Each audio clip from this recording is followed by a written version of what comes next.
Hi, my name's Andrew Susadic, and we're with Michael Love's Video Techniques class at Gateway Technical College. We're standing outside the Kenosha Civil War Museum, and we had the chance to sit down with Doug Dammann to see how business has been affected by the economy and the community as a whole.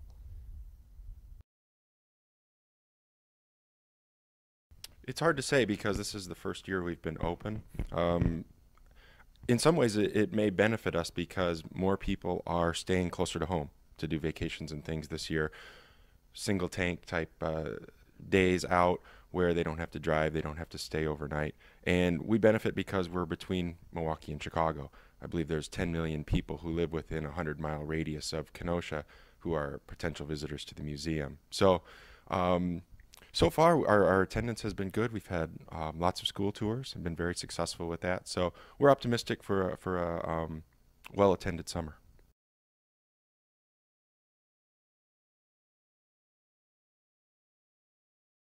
Well, I think the main thing is we try to tell the story of the 750,000 soldiers who came out of the upper Midwest who served in the Union Army.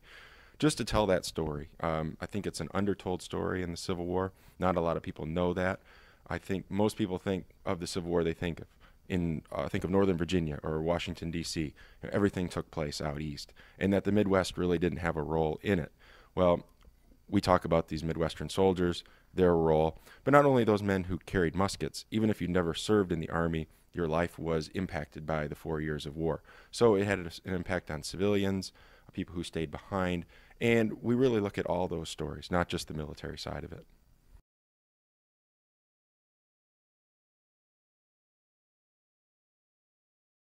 I think it's made it more of a tourist destination, and not just our museum here, but the Kenosha Public Museum just to the south of the Civil War Museum, and the Dinosaur Discovery Museum, which is 6 blocks west of us. We've seen a lot of visitors from out of town. In fact, in March, 73% of our visitors came from outside of the Kenosha or Racine County areas. So we have people driving in to see the museums, but it's not just coming to see the museums. They also have lunch, they get gas, they may spend the night here in town. So while the city has certainly made a substantial investment in the museum and in the Harbor Park area, the city, I think, sees a return on that investment based on folks who come here to spend their dollars, like I said, having lunch or getting gas or staying over, shopping in the downtown businesses. So I fully believe that the city has benefited from it, from the people who've come here from outside the area.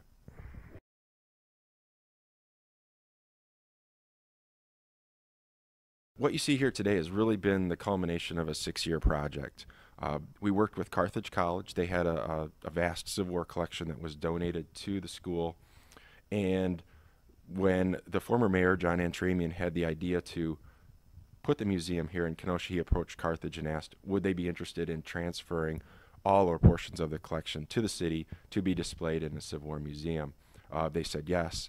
And that was really the seed that got everything started. The idea was to honor the 6 states of the upper Midwest, Michigan, Indiana, Illinois, Wisconsin, Iowa, and Minnesota. And the collection that Carthage transferred to the city was really the nucleus that made the museum possible.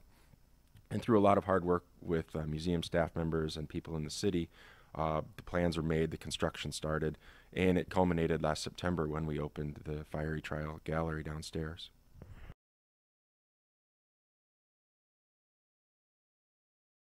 Well, I think we've got some great stories and artifacts that go along with it down in the gallery, highlighting the role of the Underground Railroad, people's attitudes towards slavery and abolition in the upper Midwest in the 1860s. So it's really about education. We present the facts and then let people decide for themselves. You can't paint everyone in this area in the 1860s with such a wide brush and that everyone was interested in the abolition of slavery or everyone was for it in the upper Midwest. You have to look at the individual cases and the individual stories. One of the more interesting artifacts and one of the stories we have concerns a slave by the name of Carolyn Quarles, who was enslaved in St. Louis and made her way to Milwaukee in the 1840s. She fell in with some members of the Underground Railroad in Milwaukee, and they ferried her basically around the path of Interstate 94 if you were to go from Kenosha to Detroit. They took her to Detroit, where she crossed the Detroit River into Ontario and ultimate freedom. 30 years later, the person who took her on that journey from Waukesha to Detroit wrote her a letter. He didn't know if she was still alive, if she was still living in Ontario. Had no idea, hadn't communicated with her in a long time. Lo and behold, she was still living in Ontario, still alive. She had married a man who had escaped from slavery in Kentucky and made his way to Ontario. And she wrote 2 letters, and her husband wrote 1 letter back to the man in Waukesha who wrote the original letter. So we have 3 letters written in their own hand from people who traveled the Underground Railroad, who escaped slavery to ultimate freedom in Ontario, which I don't know of any other artifacts like that in the country. So our hope is that people will come and see those artifacts, see the things, see how this area responded to slavery, the attitudes that people held about it, and then make up their own minds. And we'll just present the information, and they'll be able to make intelligent decisions about it.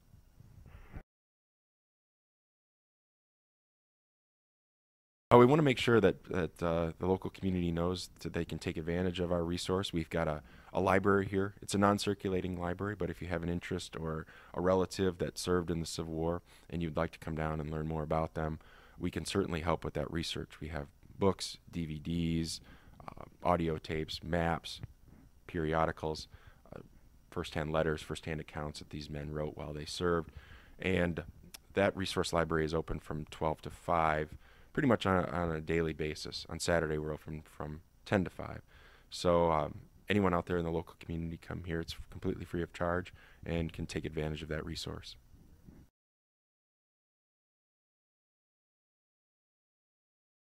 We're standing in front of our medical case down here in the gallery at the Civil War Museum, and just wanted to point out a few objects in the case. They're the classic surgical kit here. Army physicians could have used that kit to perform any sort of surgical procedure that they had to do in the field. It contained scalpels, bone saws, tourniquet, different instruments to perform the surgery. Now, one thing to keep in mind about the Civil War is worldwide, no one knew about germs and the germ theory. So they often operated in unsterile conditions outside in a barn.